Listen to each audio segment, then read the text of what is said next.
Ezekiel 46. This is what the Sovereign Lord says.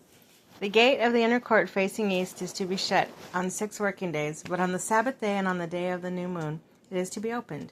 The prince is to enter from the outside through the portico of the gateway and stand by the gatepost.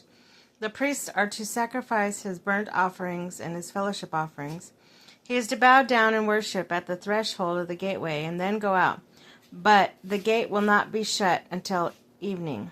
On the Sabbaths and the new moons, the people of the land are to worship in the presence of the Lord at the entrance of that gateway. The burnt offerings the prince brings to the Lord on the Sabbath day is to be 6 male lambs and rams without defect. The grain offered is to be given with the ram is to be an ephah. The grain offering with the lambs is to be as much as he pleases, along with hin of olive oil for each ephah. On the day of the new moon, he is to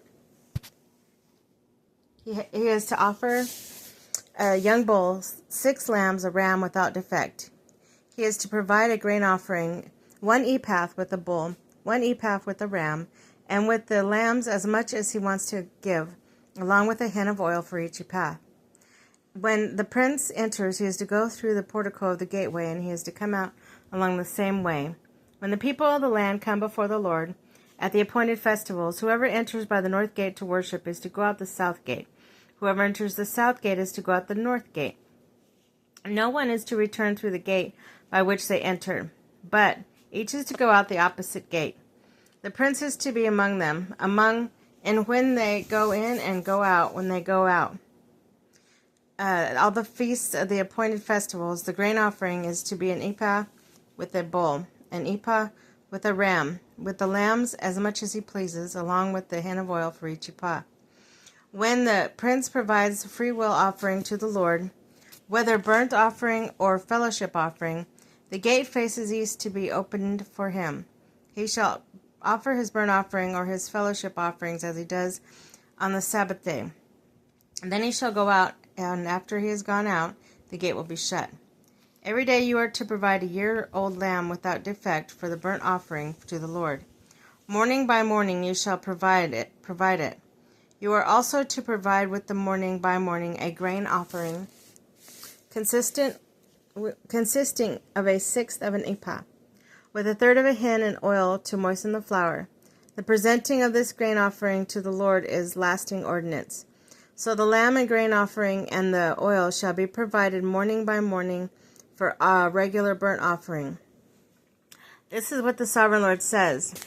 If the prince makes a gift from his inheritance to one of his sons, it will also belong to his descendants. It is to be their property by inheritance. If, however, he makes a gift from his inheritance to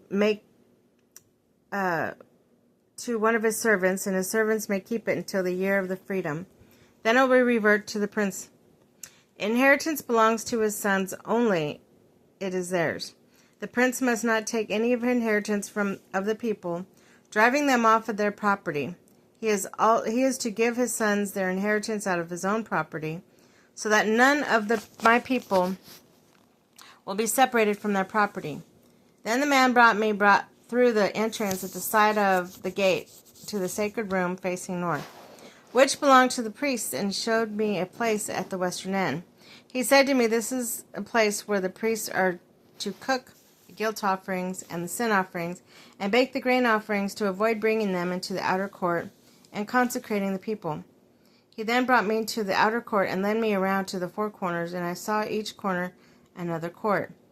In the 4 corners, the outer court were closed courts, 40 cubits long and 30 cubits wide. Each of the courts and the 4 corners was the same size.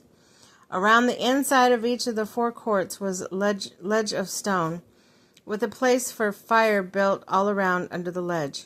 He said to me, "These are the kitchens where those who minister at the temple are to cook sacrifices of the people."